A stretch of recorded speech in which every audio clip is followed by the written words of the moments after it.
So, andito na po ako sa work ngayon. Dito po ako nag-work. Tcharam!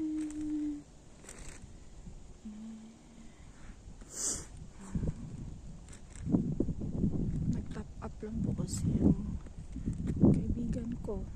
Magpadala siya ng pera sa Pinas. Morning. Ang temperature ngayon is 3 degrees. Yun, para nasanay na kami sa lamig. Hindi masyadong malamig kahit mahangin.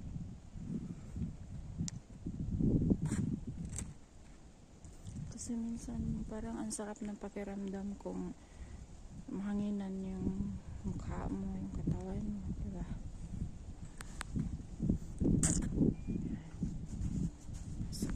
Mamaya po ang pasok namin.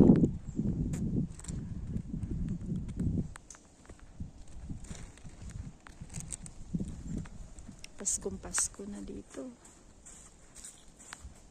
Ay.